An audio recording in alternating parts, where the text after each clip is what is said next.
নতুন আলু বাজারে এসেছে আর আলুর দম খাবো না তা কি হয়? হ্যালো ভিউয়ার্স, আসসালামু আলাইকুম। কেমন আছেন সবাই? আশা করি আল্লাহর রহমতে সবাই ভালো আছেন।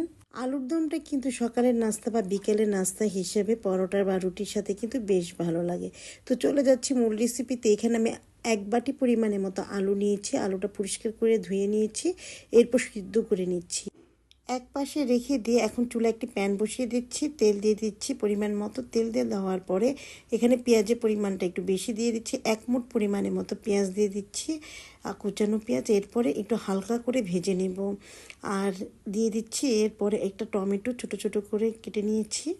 তারপরে একটু ভালোভাবে নেড়ে চেড়ে দেবো।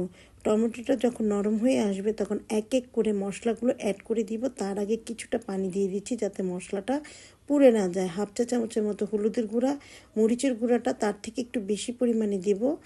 তারপরে দিয়ে দিচ্ছি গরম মশলার গুঁড়া। আমি আলাদা করে দারচিনি, এলাচ বা তেজপাতা দিইনি, আমার ওই মশলার মধ্যেই রয়েছে। এরপরে আদা রসুনের পেস্ট দিয়ে দিচ্ছি 1/2 চা চামচ করে।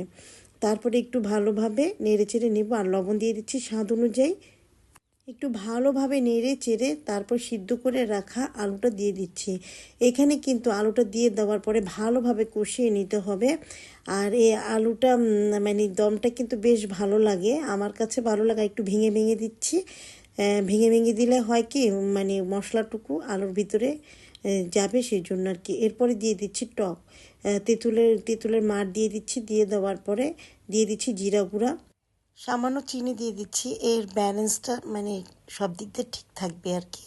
তারপরে একটু নাড়াচাড়া দিয়ে নিচ্ছি। নাড়াচাড়া দিয়ে দেওয়ার পরে ব্যাস আমার তৈরি হয়ে গেল আলুর দম। গরম গরম পরোটার সাথে বেশ অসাধারণ লাগবে। আমি যখন সার্ভ করে নিয়েছি ধনেপাতা কুচি আর কাঁচামরিচ কুচি দিয়ে দিচ্ছি। এটা কিন্তু স্বাদ আরও বহুগুণ বাড়িয়ে দিবে। আমার ভিডিওটিতে অবশ্যই লাইক, কমেন্ট, শেয়ার করুন আর সাবস্ক্রাইব করে আমার পাশে থাকুন প্লিজ। আপনাদের সাবস্ক্রাইবের মাধ্যমে কিন্তু আমাকে অনুপ্রেরণা যোগাবে। ব্যাস, বাসা অবশ্যই সেটা ট্রাই করবেন। ধন্যবাদ।